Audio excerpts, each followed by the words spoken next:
Sul tema della disabilità, sicuramente l'aspetto tecnologico è assolutamente rilevante, nel senso che da quello che emerge anche dell'esperienza Covid,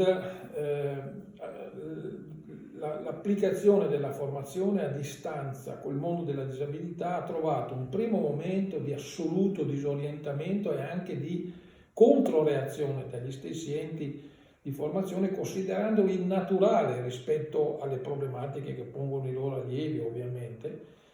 Dall'altra parte, adesso a processo quasi concluso, in realtà si sono accorti che non sempre, non per tutti, ma spesso sono strumenti che valorizzano l'individuo. E quindi su questo effettivamente c'è da rivedere e ripensare tutta una logica che prima escludeva la tecnologia nella didattica e nella prassi formativa con i disabili. Questo è sicuramente uno dei passaggi che noto. Poi però a monte, per quanto mi riguarda, c'è un tema di fondo sulla disabilità nella formazione professionale ed è,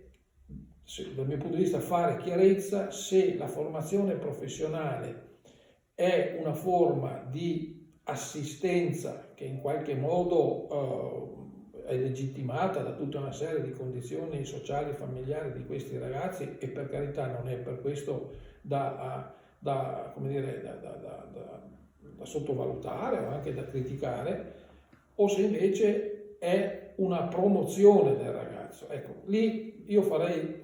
una distinzione, perché la formazione professionale la vedo come processo che porta verso la promozione dei ragazzi, non verso l'assistenza. Se io farei una netta distinzione e adopererei strumenti diversi per fare assistenza rispetto alla promozione, la chiamo così per dividere l'assistenza, e capire che lì il ragazzo può acquisire autonomia e andare verso anche il lavoro nonostante i suoi limiti